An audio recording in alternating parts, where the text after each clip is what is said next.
Eusko Legebiltzarrak bilkura berezia egin du, hezkuntza erreformaren aurka nola ekin adosteko.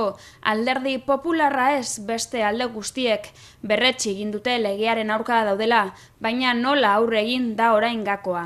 Kristina Uriarte hezkuntza sailburuak onartu egin du Eusko Jaurlaritzak LOMCE legearen kontra helegitea jartzeak ez duela esan nahi Euskadin aplikatu behar ez denik.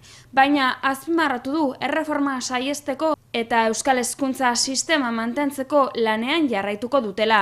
Inigo Urkulluren gobernuak erreformaren kontra jarraitzen duela ere baieztatu du sailburuak. Eta lege horrek 20 urte baino gehiagoko atzerapena ekarriko duela Euskadiko hezkuntza mailan. Uriartek baieztatu duenez, Eusko Jaurlaritzak helegitea aurkeztuko du eskumenak urratzeagaitik, behin onartuta dagoenean. Espainiako gobernuak eskumenak urratzen dituen edozein dekreturekin egingo duten bezala.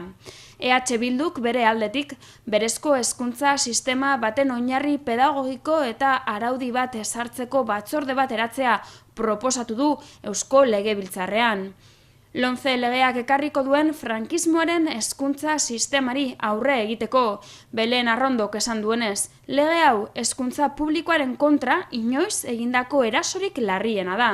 Isabel Celaá, PSren legebiltzarkideak berriz, erantzun irmo ematea eskatu dio Eusko Jaurlaritzari, baina legearen mugen barruan lan egitea beharrezkoa dela azpimarratu egin du. Celaák ohartarazi duenez, LOMCEk eragin handia izango du Euskal Hezkuntza sisteman, aurretik lortutako akordio guztiak hautsiko baititu.